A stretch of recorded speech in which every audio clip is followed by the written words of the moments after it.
In this explainer, we're going to decode a message, a really important one.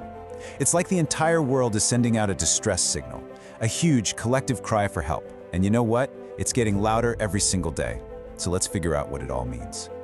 The core idea here is that if you just listen, really listen, to what's happening with our economies, our planet, even what's going on inside our own heads, you can hear it, this single urgent message being broadcast everywhere. And that really is the million-dollar question, isn't it? If the world is screaming for help, what's the actual emergency? Who's even listening? And maybe more importantly, who's going to do something about it? So, let's talk about this signal. What is it? Well, the argument we're exploring today is that the world is sending out a code that everyone, everywhere understands. It's an SOS. SOS isn't just 3 random letters. Think about it, it's what you send when your ship is literally sinking and there's no way you're going to make it without outside help. It is the last ditch, pull out all the stops, final call for rescue. Okay, and this is where it gets real. The metaphor stops being a metaphor. That signal has jumped from the ocean right into our society. It's the silent scream coming from countries in chaos, from companies struggling to stay afloat, and honestly, from so many of us who just feel totally overwhelmed. The evidence for this global SOS is all around us. It's not just one thing, it's a bunch of different crises all hitting us at the exact same time. First up, let's talk about the economy. This is the financial SOS. We all feel it, right? Inflation is eating away at our savings, people are losing their jobs left and right, and it's getting harder just to pay for groceries. It feels like people are financially drowning, just paddling as hard as they can to keep their heads above water. And that right there, that's the first part of the SOS. It's the foundation of the problem. If you can't survive economically, everything else starts to crumble. Then you've got the environmental SOS. You can't miss this one. We're seeing it in these massive floods that just wipe entire towns off the map, or those insane heat waves and wildfires that are literally scorching the planet. It's like nature itself is yelling at us, saying, hey, I can't take it anymore. And that is the second part of the SOS. It's a cry for help coming directly from the planet, warning us that the very systems that keep us alive are starting to fail. And last but definitely not least, there's a really personal SOS. It's the one happening inside all of us. I'm talking about the skyrocketing rates of depression, anxiety, and just total burnout. It's hitting everyone, from kids to grandparents. It feels like our minds are under attack and our mental health is just buckling under all this pressure. And this is maybe the most powerful part of the signal. The internal cry for help that's echoing inside millions, maybe billions of people all at the same time. Okay, but wait a minute. You might be saying, haven't there always been crises? And you're right.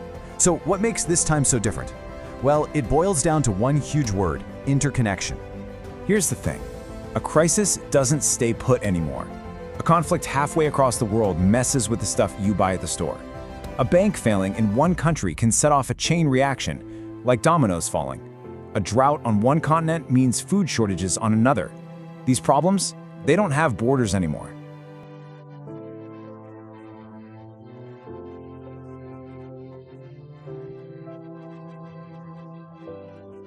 So that's a lot of doom and gloom.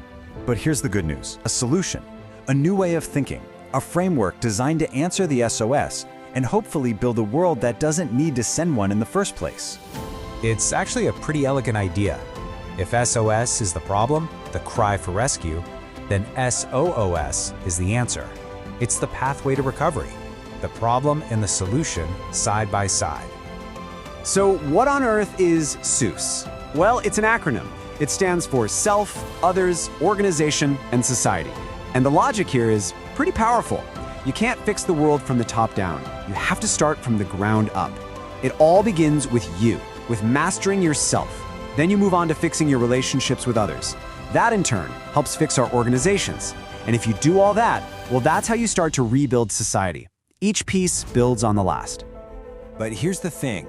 This isn't just some academic theory. It's a call to action, a challenge. That global distress signal we've been talking about, it's not just a warning. Think of it more like a help wanted sign for a totally new kind of leader. And I'm not talking about presidents or CEOs here. This is about everyday people. Individuals at any level of society who are willing to do the hard work of mastering themselves first.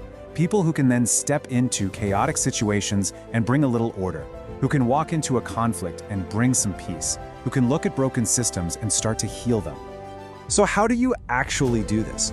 To make this idea a reality, we need a way to train and develop these new SUS leaders. We need like an engine to power this whole transformation, starting with each and every one of us. So at the end of the day, after we've decoded the world's SOS and looked at this blueprint for how to fix it, it all comes back to you, to us. The world's cry for help. It isn't for somebody else to deal with. It's a personal call. It's for you. And the only question left is, how are you going to respond?